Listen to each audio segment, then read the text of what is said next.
श्रीमद् भागवत गीता में लिखा गया हर एक श्लोक भगवान श्री कृष्ण ने स्वयं बताए हैं। वे ज्ञान भगवान श्री कृष्ण ने अर्जुन को रणभूमि में दिया था, जिससे अर्जुन को आत्मबल मिले और वह पूरे आत्मविश्वास के साथ धर्म युद्ध लड़े। लेकिन आपको बता दें कि इस युग में भगवान श्री कृष्ण ने जो ज्ञान की बातें बताई थी, वे आज भी लोगों का मार्गदर्शन करती हैं। श्रीमद् भागवत गीता सिर्फ एक ग्रंथ ही नहीं, बल्कि आज के समय में लोगों के लिए एक उचित मार्गदर्शन की तरह भी है। माना जाता है कि जो व्यक्ति भागवत गीता के सार को समझ गया, मानो उसका जीवन सफल हो गया। उसे अपने जीवन में हर प्रकार की कठिनाइयों से निकलने का रास्ता मिल जाता है। इसके साथ ही बता दें कि जिन लोगों को मन हमेशा बेचैन रहता है, इधर उधर भटकता है, या हमेशा उन्हें कोई ना कोई भय सताता है और मानसिक शांति चाहते हैं, तो ऐसे में गीता का पाठ करना चाहिए। इससे भगवान श्री कृष्ण ने 5 उपदेश दिए हैं, जो कि व्यक्ति के हर तनाव को मुक्त करता है और उसे मानसिक शांति भी प्रदान करता है। तो आइए श्री कृष्ण भगवान द्वारा बताए गए उन 5 उपदेशों को जानते हैं। नंबर 1, कर्म करें, फल की इच्छा न करें। श्रीमद् भागवत गीता में कृष्ण ने बड़े ही सरल शब्दों में बताया है कि व्यक्ति को हमेशा अपने कर्मों पर ध्यान देना चाहिए।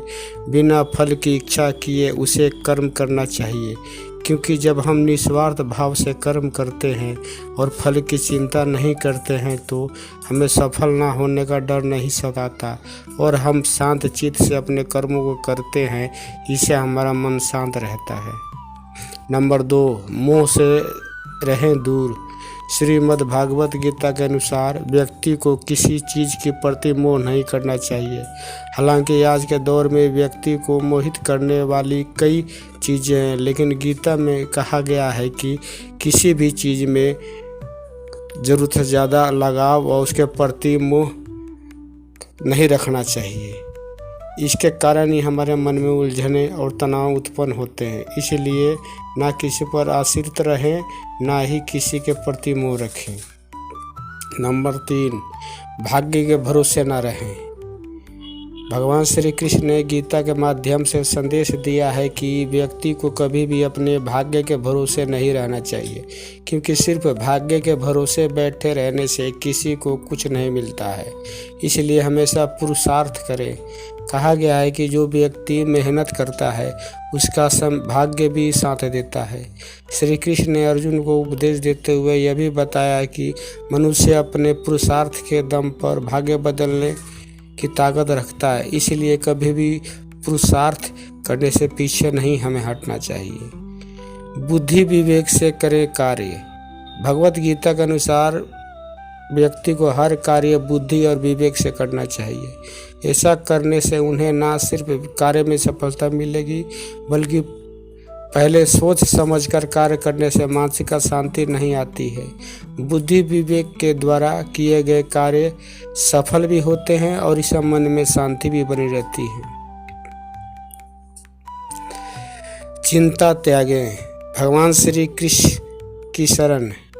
श्री कृष्ण ने श्रीमद् भागवत गीता के 18वें अध्याय में स्वयं कहा है कि जो लोग अपने सभी धर्मों को त्याग कर ईश्वर की शरण में लेते हैं, ऐसे मनुष्य के सभी प्रकार के भय, कष्ट व चिंताएं भगवान हर लेते हैं। भगवान के युद्ध के दौरान भगवान कृष्ण ने अर्जुन को भी अपनी शरण में आने को कहा था। उन्होंने अर्जुन से कहा था, तुम सभी धर्मों को त्याग कर मेरी शरण में आ जाओ, मैं तुम्हें सभी पापों से मुक्त कर दूंगा। इसलिए व्यर्थ की चिंता ना। कृष्ण के विचारों को भी जान लेते हैं। कर्म किए जाओ, फल की चिंता मत करो। आत्मा अमर है, इसलिए मरने की चिंता मत करो। इस संसार में कुछ भी अस्थाई नहीं है। नरक के 3 द्वार हैं, काम, क्रोध और लोभ। मौन सबसे अच्छा उत्तर है किसी ऐसे व्यक्ति के लिए जो आपके शब्दों को महत्व नहीं देता है।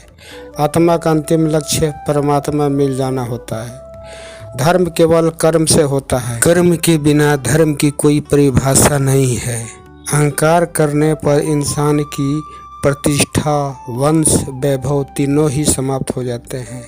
मैं सभी प्राणियों के हृदय में स्थित आत्मा हूँ। मैं सभी प्राणियों का आदि, मध्य और अंत भी हूँ। सत्य कभी नष्ट नहीं हो सकता। अच्छा करने से नहीं डरना चाहिए। समय कभी नहीं रुकता। आज यदि बुरा चल रहा है तो कल अवश्य अच्छा समय आएगा। आप केवल निस्वार्थ भाव से कर्म करते जाओ। फल की इच्छा न करो। धर्म कर्म से होता है। कर्म के बिना धर्म की कोई परिभाषा नहीं है। मैं श्रेष्ठ हूँ यह आत्मविश्वास है, लेकिन सिर्फ मैं ही श्रेष्ठ हूँ यह अहंकार है। मैंने ही सृष्टि की रचना की है, मैं हूँ इसका पालन पोषण करता हूँ और मैं ही इस सृष्टि का विनाश अंत करता हूँ। प्रेम सदैव माफ़ी मांगना पसंद करता है और अहंकार सदैव माफ़ी सुनना पसंद करता है। जो मार्ग ईश्वर ने आपके लिए खोला है उसे कभी भी कोई बंद नहीं कर सकता। मनुष्य का जीवन केवल उसके कर्मों पर चलता है। जैसा कर्म होता है वैसा ही उसका जीवन होता है। लोग अक्सर यह कहने से बचते हैं या डरते हैं, पर सत्य कभी छुप नहीं सकता और न ही कभी मिट सकता है। कितना भी छुपा लो पर सच तो उजागर हो ही जाएगा। अहंकार से इंसान की प्रतिष्ठा, वंश, वैभव तीनों ही समाप्त हो जाते हैं। आत्मा अमर है, इसलिए मरने का चिंता कभी मत करो। मैं ही इस सृष्टि की रचना करता हूँ, मैं इसका पालन पोषण करता हूँ और मैं इस सृष्टि का विनाश करता हूँ। जब संसार में धर्म की हानि और अधर्म की विजय होगी तब मैं इस पृथ्वी पर अवतार लूँगा। शांति से भी दुखों का अंत हो जाता है और शांत चित्त मनुष्य की बुद्धि शीघ्र ही स्थिर होकर परमात्मा में मिल जाती है। आत्मा का अंतिम लक्ष्य परमात्मा से मिलना होता है। इच्छा पूरी नहीं होती तो क्रोध बढ़ता है और इच्छा पूरी होती है तो लोभ बढ़ता है। इसलिए जीवन की हर स्थिति में धैर्य बनाए रखना चाहिए। धर्म केवल रास्ता दिखाता है, लेकिन मंजिल तक तो कर्म ही पहुंचाता है। वह जो सभी इच्छाएं त्याग देता है, मैं और मेरा की लालसा तथा भावना से मुक्त हो जाता है, उसे शांति प्राप्त होती है। श्री कृष्ण ने कहा है, अगर तुम्हें किसी ने दुखी किया है तो बुरा मत मानना। लोग उसी पेड़ पर पत्थर मारते हैं जिस पेड़ पर ज़्यादा मीठे फल होते हैं। स्वार्थ से रिश्ते बनाने की कितनी भी कोशिश करें वो कभी न कभी गिर जाते हैं, और प्रेम से बने रिश्ते को कितना भी तोड़ने की कोशिश करें वो कभी नहीं टूटते हैं। यदि व्यक्ति शिक्षा से पहले संस्कार, व्यापार से पहले व्यवहार और भगवान से पहले माता पिता को पहचान ले तो जीवन में कभी कोई कठिनाई नहीं आएगी। समय कभी किसी के लिए नहीं रुकता। मनुष्य को अपने मन को बार बार समझाना चाहिए कि ईश्वर के सिवा उसका कोई अपना नहीं है। मनुष्य को हर स्थिति में शांत और धीरज बनाकर रहना चाहिए, क्योंकि यही उसे परमात्मा और महानता की ओर ले जाता है। जो अपने मन को माया मोह से दूर रखता है वह सच्चे सुख का अनुभव करता है। विषयों का चिंतन करने से विषयों की आसक्ति होती है, आसक्ति से इच्छा उत्पन्न होती है और इच्छा से क्रोध होता है, क्रोध से सम्मोहन और अविवेक उत्पन्न होता है। जो कुछ हुआ अच्छे के लिए हुआ, जो हो रहा है अच्छे के लिए हो रहा है, जो होगा वो भी अच्छे के लिए ही होगा। मेरे लिए न कोई घृणित है और न ही कोई प्रिय, न कोई निर्धन है और न ही कोई धनी। बस जो भक्ति भाव से साथ मुझे याद करते हैं मैं उनका और वो मेरे हो जाते हैं। आप वही हैं जिससे आप विश्वास करते हैं। आप वही बन जाते हैं जो आप मानते हैं कि आप बन सकते हैं। अगर तुम अपना कल्याण करना चाहते हो तो सभी तरह के उपदेशों, सभी धर्मों को छोड़कर मेरी शरण में आ जाओ, मैं तुम्हें मुक्ति प्रदान करूंगा।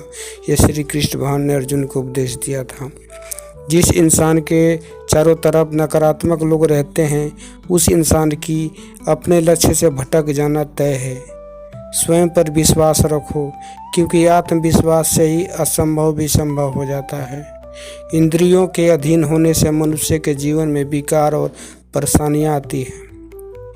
सुख दुख का आना जाना सर्दी गर्मी के आने जाने के जैसा ही है। इसलिए इन्हें सहन करना सीखना ही उचित है। निर्बलता अवश्य ईश्वर देता है, परंतु मर्यादा मनुष्य का मन खुद निर्माण करता है। जीवन में वाणी को संयम में रखना अनिवार्य है, क्योंकि वाणी से दिए हुए घाव कभी भी नहीं भरे जा सकते। मनुष्य उसके लिए शोक करता है जो शोक करने के योग्य नहीं है, और फिर भी ज्ञान की बातें करते हो। बुद्धिमान व्यक्ति ना जीवित और ना ही मृत व्यक्ति के लिए शोक करते हैं। मैं हमेशा तुम्हारे साथ और तुम्हारे आसपास रहता हूँ, चाहे तुम कुछ भी कर रहे हो। जो हुआ अच्छा हुआ, जो होगा अच्छा होगा। स्वयं को मुझ पर छोड़ दो, अपने कर्म पर ध्यान दो। कर्म ऐसा जो स्वार्थ रहित पाप रहित हो। जीवन में समय चाहे जैसा भी हो, परिवार के साथ रहो। सुख हो तो बढ़ जाओ और दुख हो तो बट जाओ। मोहग्रस्त होकर अपने कर्तव्य पथ से हट जाना मूर्खता है, क्योंकि इससे ना तो तुम्हें स्वर्ग की प्राप्ति होगी और ना ही तुम्हारी कीर्ति बढ़ेगी। श्री कृष्ण कहते हैं कि सत्संग ईश्वर की कृपा से मिलता है, परंतु कुसंगति में पड़ना मनुष्य के अपने ही हाथों में होता है। कर्म का फल व्यक्ति को उसी तरह ढूंढ लेता है जैसे कोई बछड़ा सैकड़ों गायों के बीच अपनी माँ को ढूंढ लेता है। इन संसार में कुछ भी अस्थायी नहीं है। मैं सभी जीवों में विद्यमान हूँ, मैं चींटी में भी विद्यमान हूँ और मैं हाथी में भी विद्यमान हूँ। मेरे भी कई जन्म हो चुके हैं, तुम्हारे भी कई जन्म हो चुके हैं। ना तो मेरा अंतिम जन्म है और ना यह तुम्हारा अंतिम जन्म है। व्यक्ति कर्म करने से कभी छुटकारा नहीं पा सकता है, इसलिए तुम्हें हमेशा कर्म करते रहना चाहिए, क्योंकि कर्म के बिना तुम्हारे शरीर का निर्वाह भी नहीं हो सकता। परिवर्तन इस संसार में अस्थायी है, इसलिए परिवर्तन से भयभीत नहीं होना चाहिए। जो लोग दूसरों की सहायता करते हैं, ईश्वर उनकी सहायता जरूर करते हैं। जब यह संसार ही अस्थायी नहीं है, तो इस संसार की कोई भी वस्तु कैसे अस्थायी हो सकती है। आत्मा शरीर को वैसे ही छोड़ देती है जैसा मनुष्य पुराने कपड़ों को उतार कर नए कपड़े धारण कर लेता है। मन शरीर का हिस्सा है। सुख दुख का एहसास करना आत्मा का नहीं, शरीर का काम है।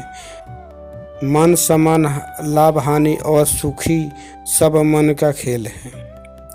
मित्रों, ये वीडियो आप लोगों को कैसे लगी?